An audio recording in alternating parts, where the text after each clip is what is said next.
Dios le bendiga. Qué bueno, buenos estudiantes, qué bien. Vamos inmediatamente al libro de Ezequiel. Este es un libro que debemos irlo llevando versículo por versículo, porque tal como decía nuestro hermano director, es un libro complicado. Pero aparte de ser complicado, son los únicos dos capítulos que hablan sobre esto en toda la Biblia. Por tanto, hay que abordarlo, porque ningún otro capítulo trata sobre esto. Así que hay que ir lentamente, tratando de entender, repasar, volverlo, pero no salir de esos dos capítulos, porque nadie más habla de eso acerca de Ezequiel. Verso primero, acuérdense, Ezequiel 38. Ezequiel 38 estamos. Mantengan su Biblia abierta y vamos a ir llevándolo de una manera expositiva, versículo por versículo, y tratando de sacar la enseñanza más importante para que veamos a esta nación que se destaca aquí como una señal visible para los tiempos en que vivimos. Posiblemente muchos años atrás nadie pensaría en darle tanta importancia a Ezequiel 38 y 39, pero resulta que esa nación, como ya hemos hablado, en el día de hoy asume un papel protagónico y parece que ese papel protagónico seguirá multiplicándose. Así que es importante que la sigamos viendo como una señal del tiempo, ¿de acuerdo? Vamos al verso primero. Vino a mi palabra, así siempre Ezequiel se refiere, se vino a mi palabra de Jehová diciendo, hijo de hombre. Ese título es exclusivo de él. Siempre que uno oye el término hijo de hombre, Ezequiel.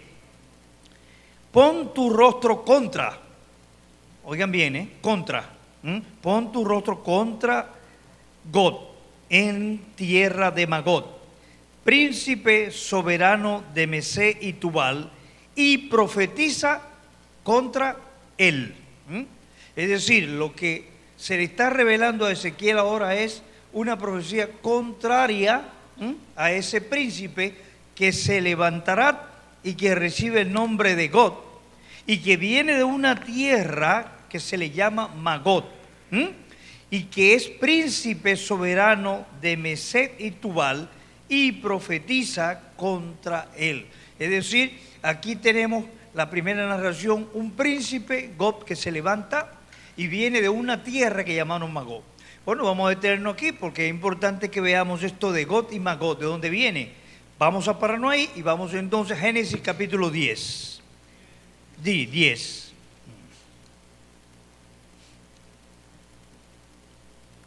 Vamos a ver qué es eso de God y Magog, porque entonces ya aquí Ezequiel empieza, ¿verdad?, a traernos cosas que no conocemos. Vamos a Génesis 10, ahí vamos a ver algo que nos habla acerca de los descendientes de Noé.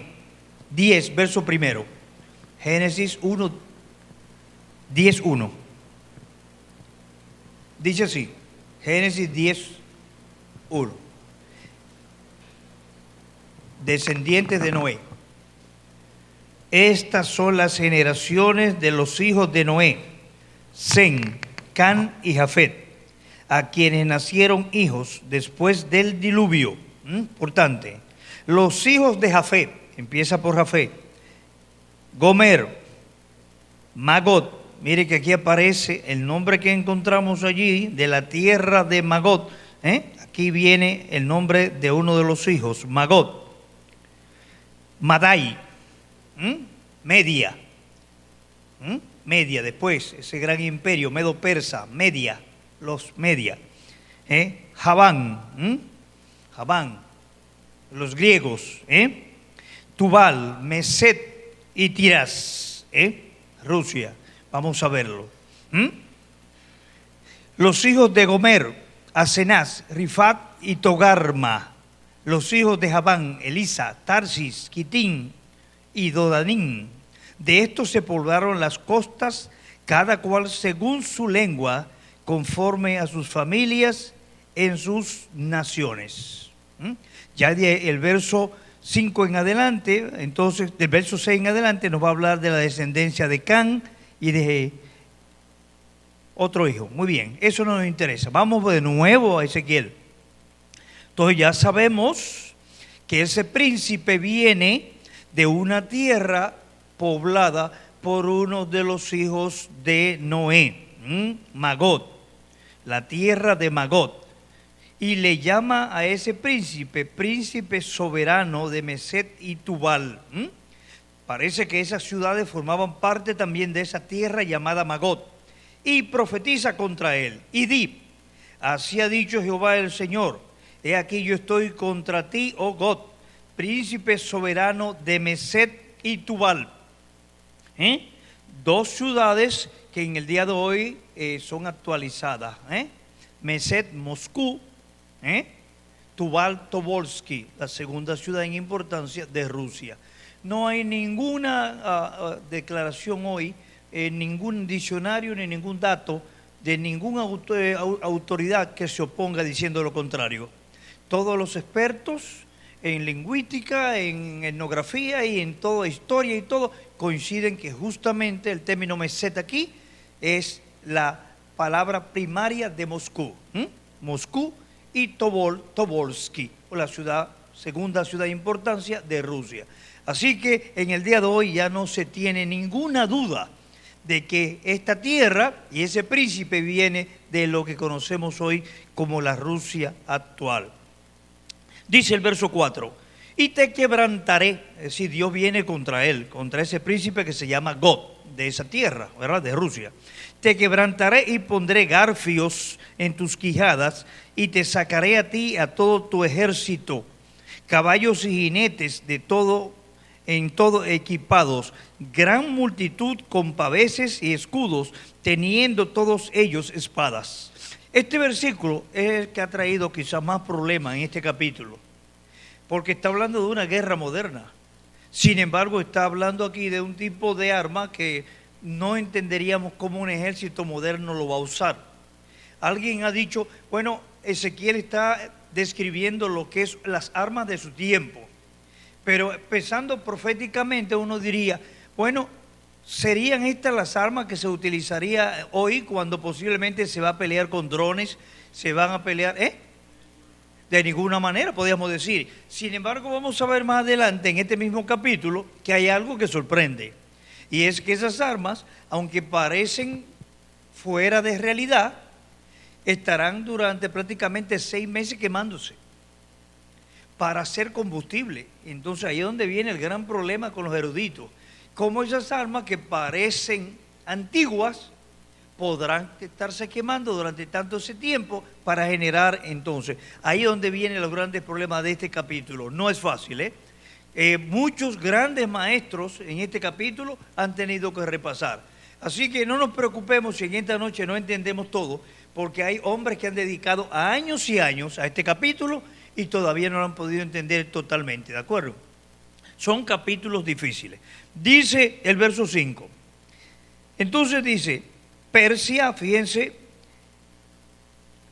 y Cus y Fu con ellos, todos ellos con escudo y yelmo. Gomer y todas sus tropas, la casa de Togarma, de los confines del norte, y todas sus tropas, mucho pueblo contigo. Es decir, aquel príncipe viene acompañado por una compañía de naciones poderosas. Y esto podemos entenderlo. Por ejemplo, cuando menciona el término Persia, pues nosotros sabemos bien que ese término tiene aplicación hoy. Es Irán, ¿verdad? Irán, la Irán moderna. Entonces, a Cus, ¿verdad? Estaríamos hablando de Etiopía, ¿verdad? De Etiopía.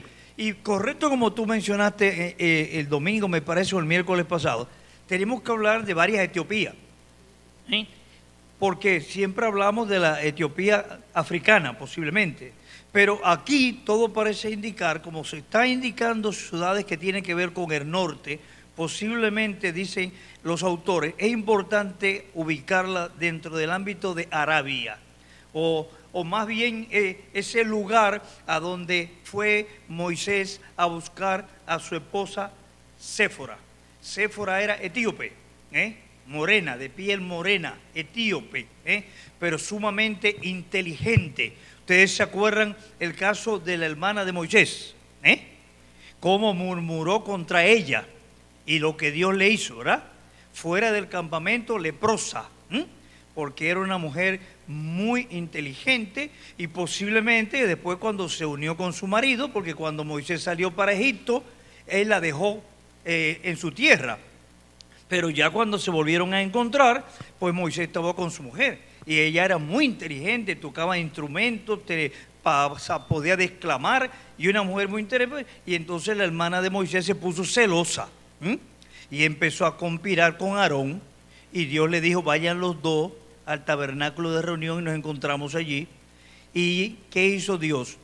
Condenó a la hermana de Moisés fuera del campamento con lepra, porque ella habló contra Séfora. Hay muchos autores que piensan si esa Séfora, realmente la esposa original de Moisés, fue con la que él terminó.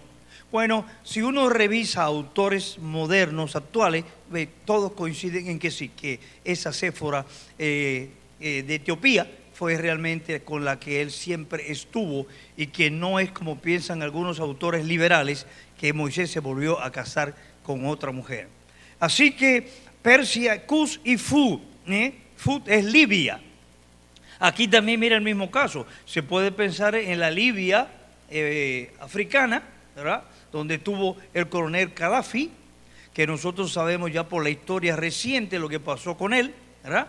Y entonces no parece, porque también hace mención del norte, por tanto tiene que ver con algún país libio relacionado también con el mundo árabe, y que tiene que ver con la región del norte y no necesariamente con África. Y dice, todos ellos con escudo y yelmo, armas rudimentarias, pero armas propias de aquella época. Y Gomer, aquí viene posiblemente la sorpresa más grande en esta lista, porque Gomer es Germany es Alemania.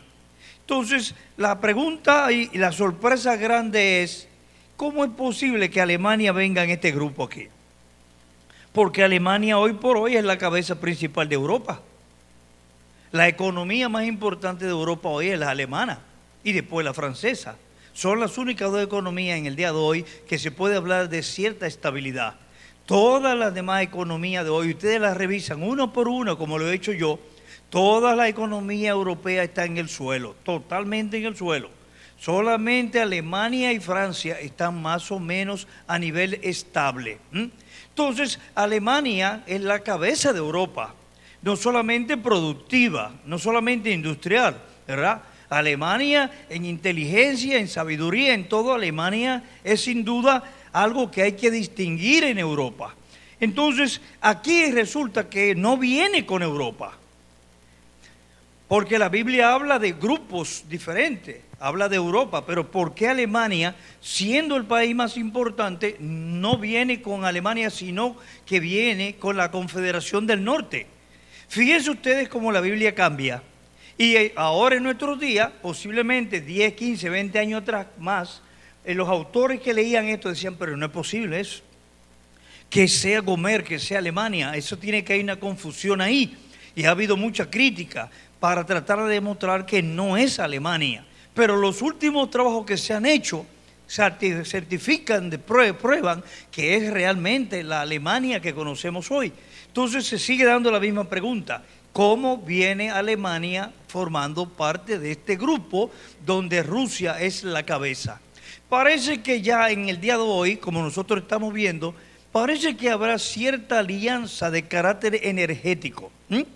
Fíjense ustedes que en el día de hoy ya Rusia le está vendiendo gas natural a Alemania, y lo está haciendo por debajo, lo está haciendo por debajo de la mesa, como se dice. Pero fíjense que Alemania no ha vuelto a protestar después de aquellos días. Así que Alemania, ¿verdad?, va a ocupar un papel importante en esta confederación que viene en esos días. Y dice, y todas sus tropas, la casa de Togarma, estamos hablando aquí de Turquía. Sí, nosotros sabemos que Turquía ha sido y es un país con gran influencia arábiga, y por supuesto va a formar parte de eso. Dice, de los confines del norte. Toda esa coalición viene de los confines del norte, y todas sus tropas, mucho pueblo contigo. Yo decía el domingo, decía el viernes, el miércoles pasado, que Rusia, aparentemente, según esto, va a seguir ganando importancia en el orden mundial. Porque habla de una influencia de países importantes aquí, pero habla de mucho pueblo contigo. Y uno se pregunta, el concepto de mucho pueblo contigo, ¿de qué cantidad estamos hablando?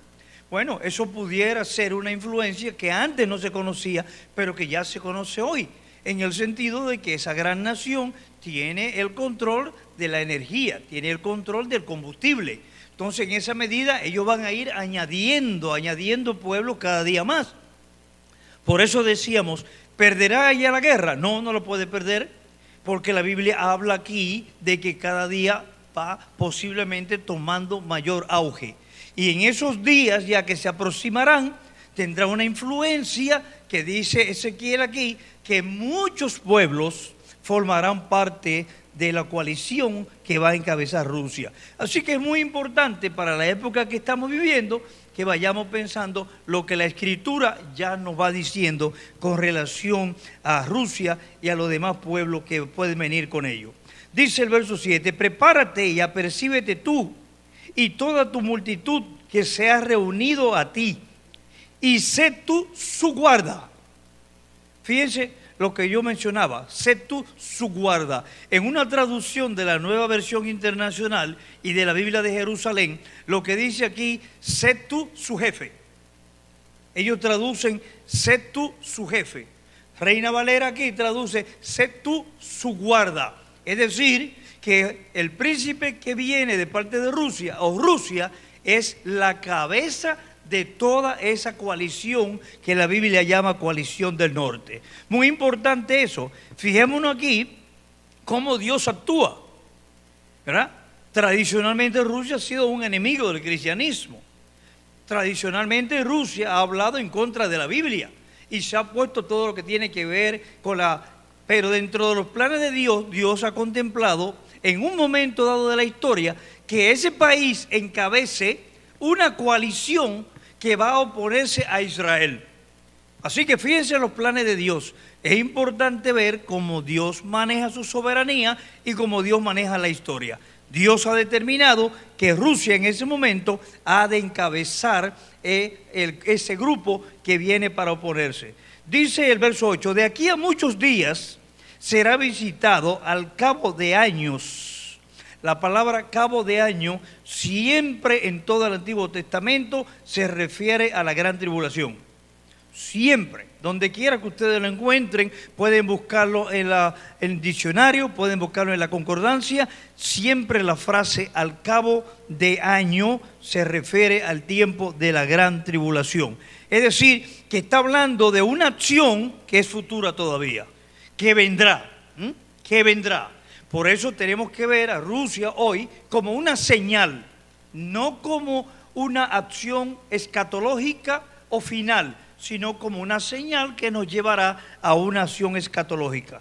Entonces dice, de aquí a muchos días serás visitado, al cabo de años vendrás a la tierra salvada de la espada, recogida de muchos pueblos. Lo que vimos el domingo, ¿verdad? Que dice Ezequiel en el capítulo 37. Ese pueblo que fue recogido de muchos pueblos es Israel, tal como vimos el domingo en la mañana.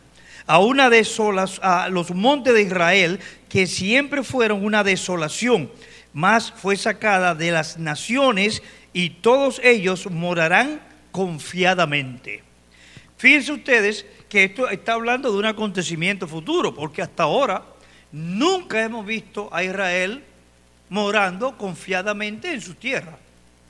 Nunca hemos visto a Israel viviendo, ¿verdad?, morando confiadamente en su tierra. Así que nos habla de un acontecimiento que todavía no está. Cuando se produzca ese acontecimiento, entonces cuando esta coalición encabezada por Rusia tomará acción, tal como dice Ezequiel aquí. Entonces dice, subirás tú y vendrá como tempestad con nublado para cubrir la tierra. Serás tú y todas tus tropas y muchos pueblos contigo. Aquí vuelve a repetir otra vez. Cuando ese pueblo more confiadamente en su tierra, vendrás tú con mucho pueblo, ¿verdad? Con mucho pueblo para cubrir la tierra, y todas tus tropas contigo. Dice el verso 10, así ha dicho Jehová el Señor, en aquel día subirán palabras en tu corazón y concebirás mal pensamiento. Dios dice en su palabra, todo pensamiento contra Israel es mal pensamiento. Aún con el Israel que está en el día de hoy en apostasía, la palabra de Dios describe a Israel como hijo de Dios, pueblo escogido, nación santa, con el cual Dios tiene propósitos, y todo aquel que atente contra Israel está concibiendo, como dice aquí, mal pensamiento. Y por supuesto para aquella legión de pueblos que ha pensado ahora para venir, subirá como una gran tempestad, como un nublado, para caer contra Israel. Dios le dice al profeta, ellos han desarrollado un mal pensamiento. Y dirás, subiré contra una tierra indefensa. Eso es Dios diciéndole al profeta, ellos pensarán y dirán, subiremos sobre una tierra indefensa, iré contra gentes tranquilas que habitan confiadamente. Todas ellas habitan sin muro y no tienen cerrojos ni puertas. ¿Cuándo morará Israel así? Sin cerrojo y sin puerta y confiadamente. Obviamente después de lo que encontramos en Daniel capítulo 9, verso 27. ¿A qué se refiere eso? El pacto con el anticristo, cuando el anticristo le cede la tierra de Palestina y le promete un protectorado. Eso es acuerdo. Ese acuerdo con el anticristo es lo que da inicio a lo que Daniel llama las 70 semanas de su programa. ¿Se acuerdan el domingo que dijimos que el programa de Daniel estaba frisado, verdad? En las 69 semanas se congeló. Porque en las 69 semanas, ¿verdad? Exactamente, el Mesías, ¿verdad? Establece, viene el Mesías muere, el Mesías resucita, surge entonces Pentecostés, viene la iglesia y la iglesia frisa el programa de Israel. El ángel le reveló a Daniel que todo el programa de Israel sería basado en 70 semanas de año, ¿verdad? Pero en la semana 69, ahí apareció de pronto la iglesia. Fíjense ustedes que el ángel no le mencionó nada acerca de más adelante porque era un misterio para el ángel. Entonces el programa de Israel quedó detenido ahí en 69.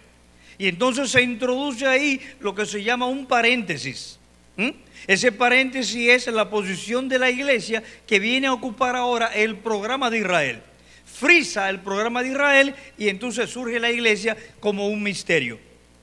La iglesia luego desaparece de manera sorpresiva cuando es raptada, porque así como la iglesia entró misteriosamente, de igual manera sale misteriosamente.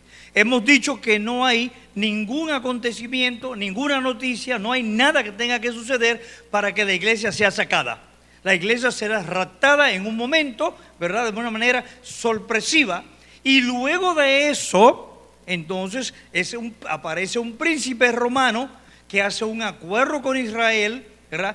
Y ese acuerdo es el que da comienzo a la semana 70 para concluir el programa de Israel.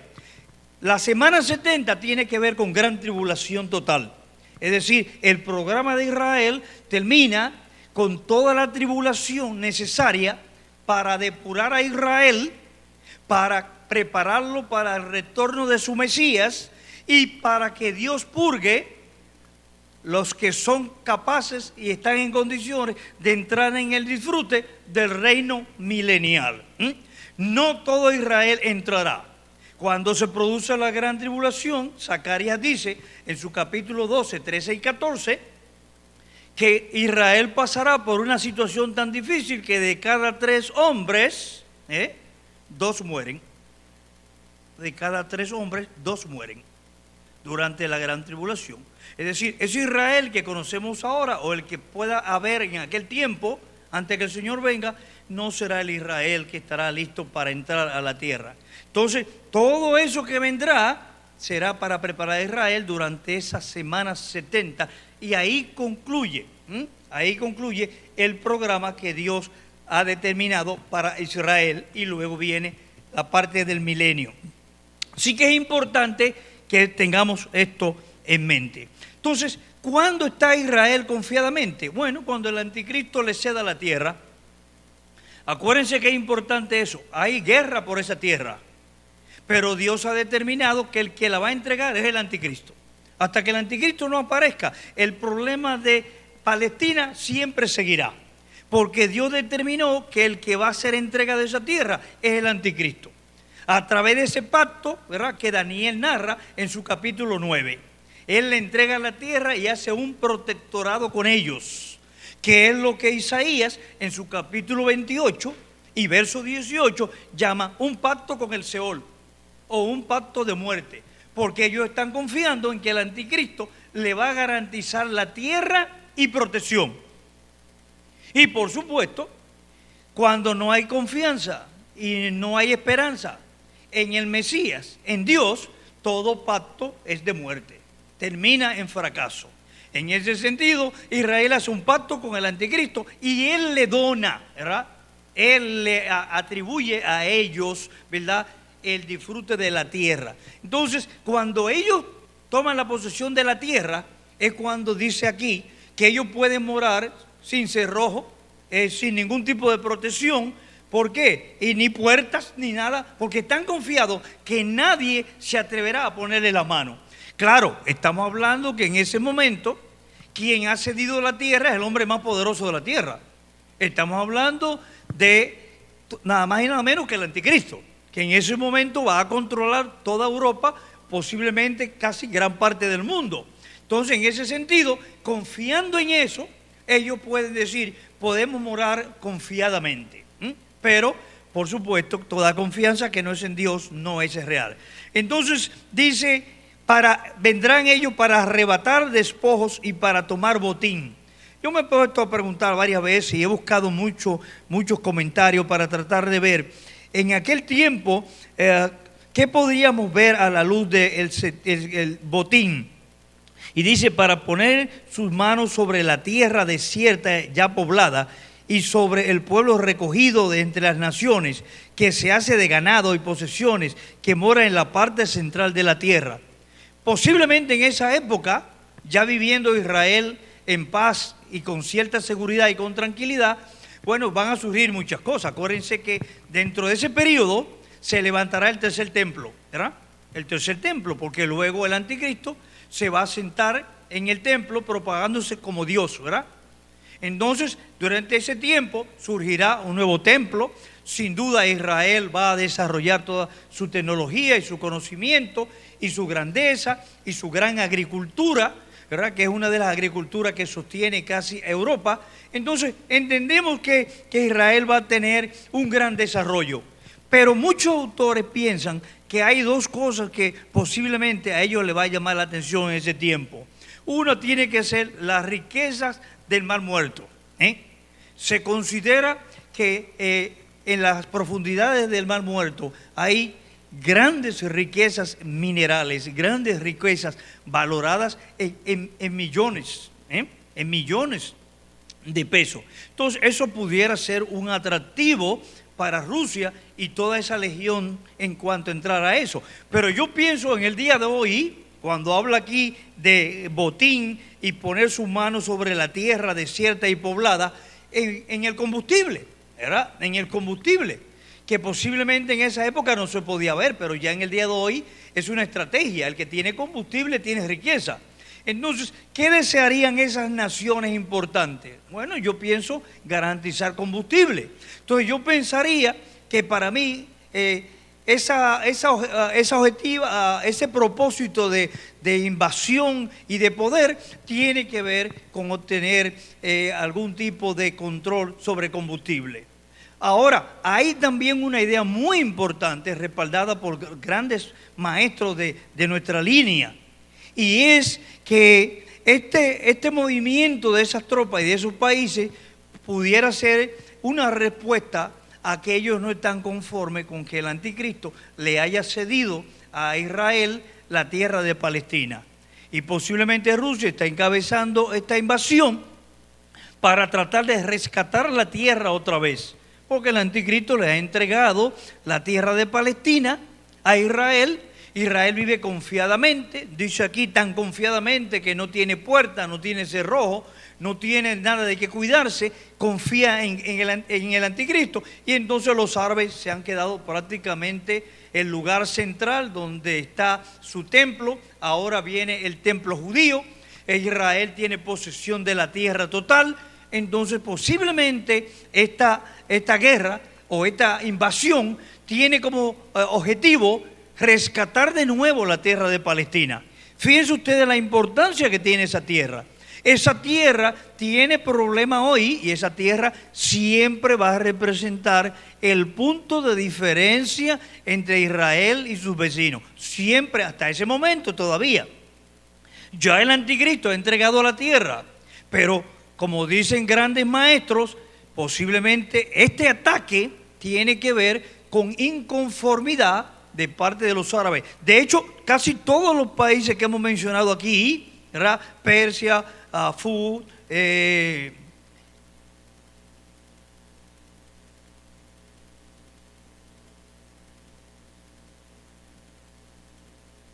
Gomer, bueno, Gomer no tanto, Alemania no tanto, pero Togarma, todos esos países están bajo influencia árabe. Entonces, ¿por qué una coalición donde haya una concentración de países árabes tan notable? ¿Por qué? ¿Por qué? Uno se pregunta.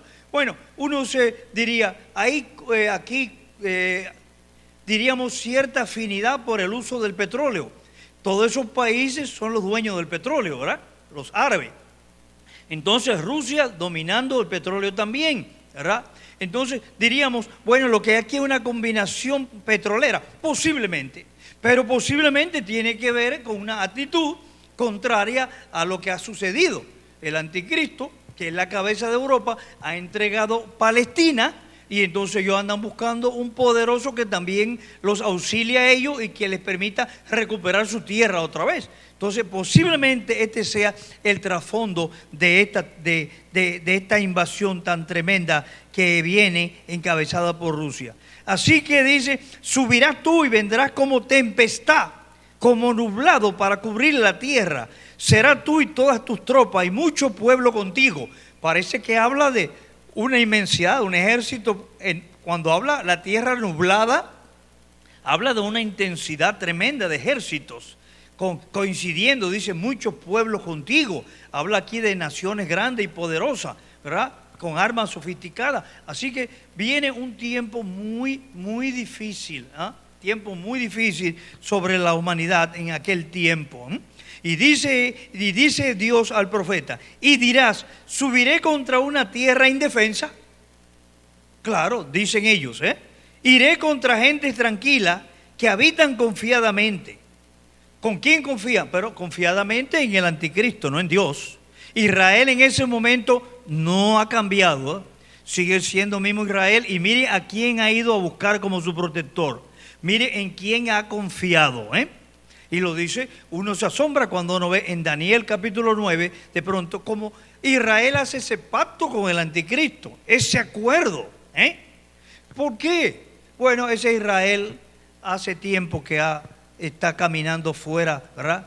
¿Y qué encontramos? Bueno, en esa descripción de las 70 semanas, la semana 69, ese Israel desechó al Señor y lo crucificó, y que este no reine sobre nosotros. Y luego atacó a la iglesia y se fue en el tiempo, yendo, y cuando llegamos a este tiempo, ese Israel, como lo conocemos hoy, es un Israel totalmente apóstata. Entonces, en ese sentido, dentro de esa apostasía, se va a refugiar ¿en quién? En un enemigo de Dios. Claro, en ese momento todavía él no se ha declarado enemigo de Dios, pero es un hombre que es el anticristo, quien es la cabeza de Europa, y en ese sentido va a confiar en él. Entonces dice, subiré contra una tierra indefensa, iré contra gente tranquila, que habitan confiadamente, todas ellas habitan sin muro, y no tienen cerrojos ni puertas, para arrebatar despojos y para tomar botín, para poner tus manos sobre tierra desierta ya poblada, y sobre el pueblo recogido de entre las naciones, que se hace de ganado y posesiones, que mora en la parte central de la tierra. ¿Ustedes se acuerdan que yo le había dicho que Palestina es la parte central de la tierra? Mírenlo aquí. Algunos, cuando yo lo mencioné el domingo, abrieron los ojos y dijeron, ¿cómo? ¿Palestina es la parte central de la tierra? Mírenlo aquí. Miren ese verso ahí, como lo dice claro. La parte central de la tierra es Palestina. Dice más adelante, ¿verdad? Seguimos un poco más adelante, verso 14. Por lo tanto, profetiza, hijo de hombre, y di a Gog.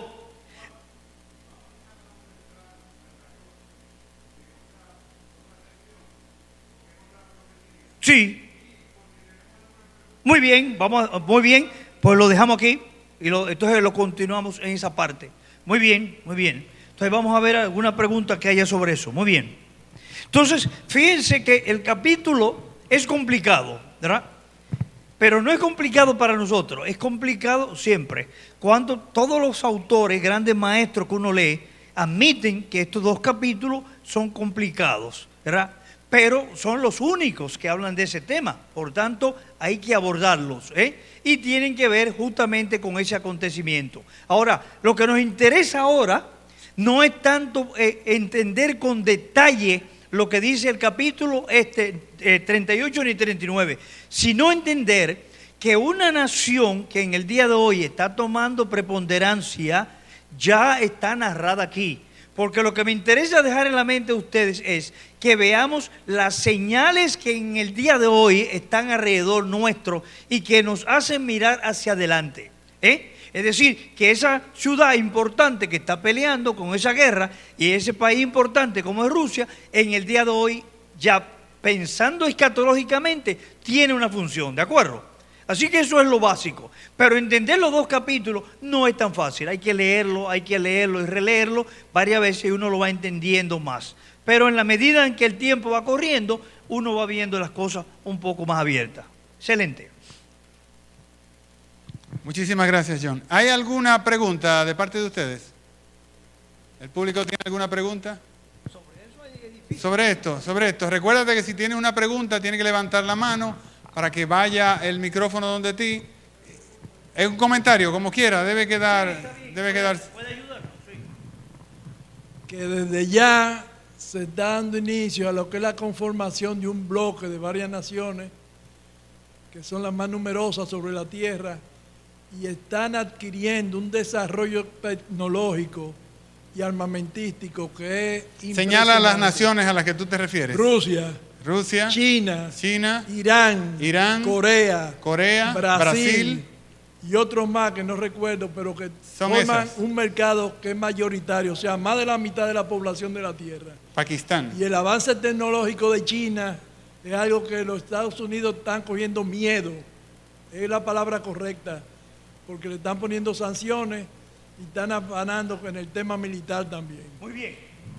Gracias, hermano. ¿Algo más? ¿Algún comentario? ¿Otra pregunta? Yo tengo un par de apuntes también que hacer. Vamos a dejar la pregunta para la semana que viene. Pero sí los comentarios. Hay un par de comentarios interesantes acá. El 23 de julio de este año, en el periódico de Jerusalén, salió que hace un par de meses encontraron un yacimiento nuevo en las afueras en el mar de Israel y está cuantificado en 68 mil millones de metros cúbicos de gas natural. Eso no se conocía hasta hace un año. Nadie sabía que Israel tenía potencial petrolero o en este caso de gas natural, y esto es una cosa del otro mundo.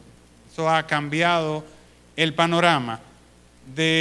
También, eso es para que vean que ahora es un botín Israel, que antes no lo era. Desde el año 70, cuando se desaparece Israel como nación y los romanos ponen a los palestinos, a los árabes en la región para sacar y desbaratar completamente Israel, siempre fue hasta 1958, desde el 70 de nuestra era hasta 1958, hasta 1970, de nuestra era, o sea, 1900 años de diferencia, siempre fue una nación desértica.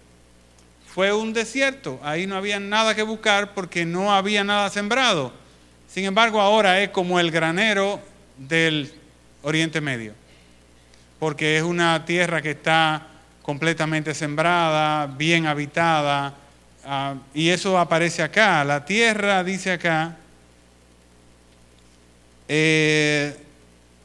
para arrebatar despojos y tomar botín, para poner tus manos sobre tierras desiertas ya pobladas. O sea, eran tierras yermas, puro desierto, y ahora se ha convertido en una tierra deseable.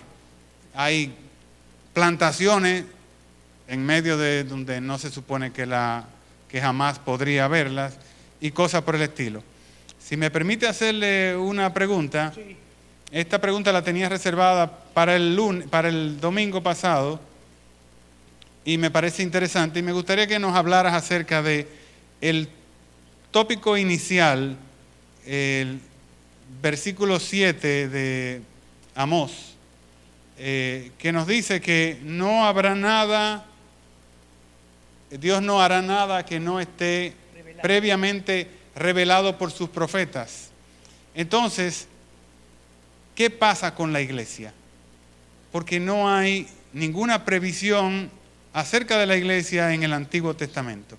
¿Si puede contestarnos algo acerca de ello? Sí, cómo no. Lo relacionado con la iglesia como misterio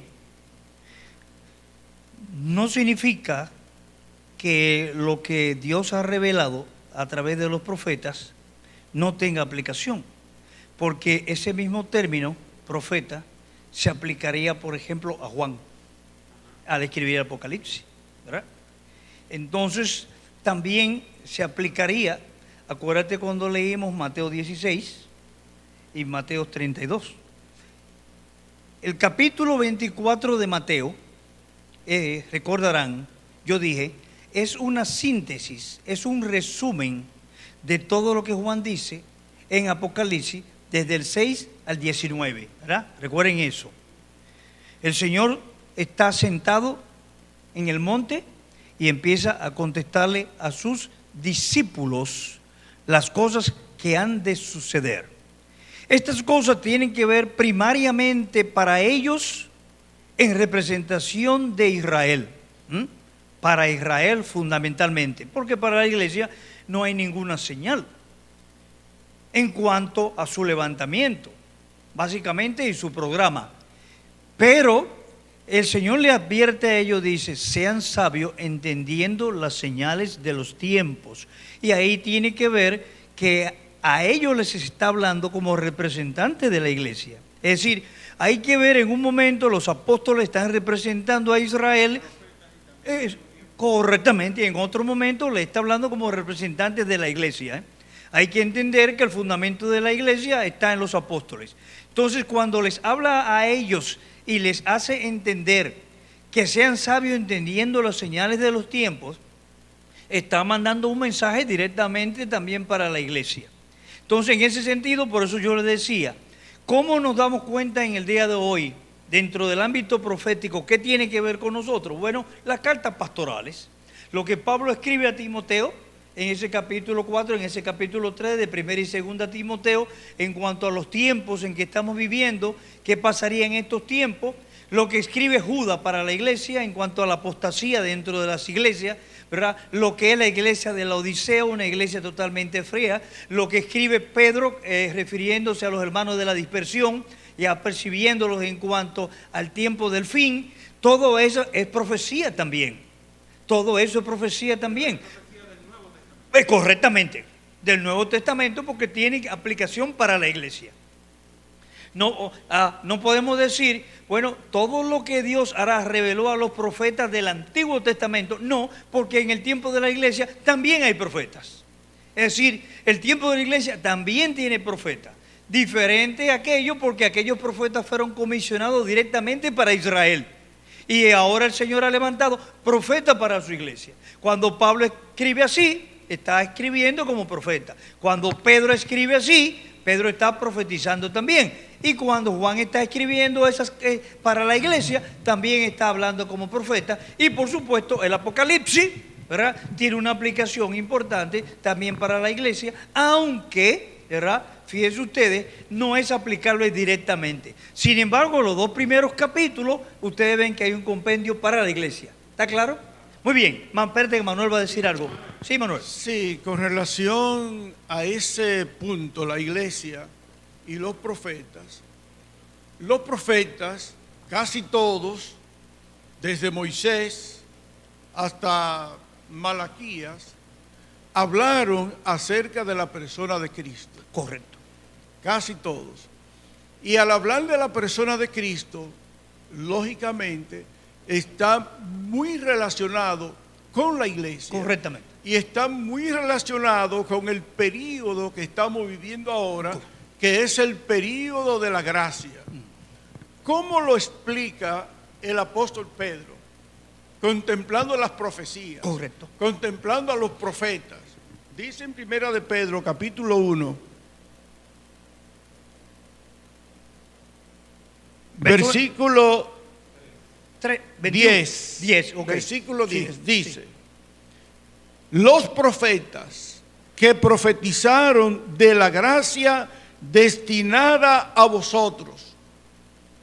Profetizaron de esta gracia, de este período. Sí. Profetizaron de la iglesia. Sí, acuérdate que le está escribiendo a los hermanos de la dispersión y casi todos eran judíos, pero por supuesto tiene aplicación también. Sí, Bueno, está bien. sigue diciendo. Sí, Ellos, los profetas, sí, en aquel tiempo, sí, y los contemporáneos, Sí. vamos a llamarle así para ubicar a esa persona, Correcto. esos tanto judíos como creyentes dispersos. correcto. Dice: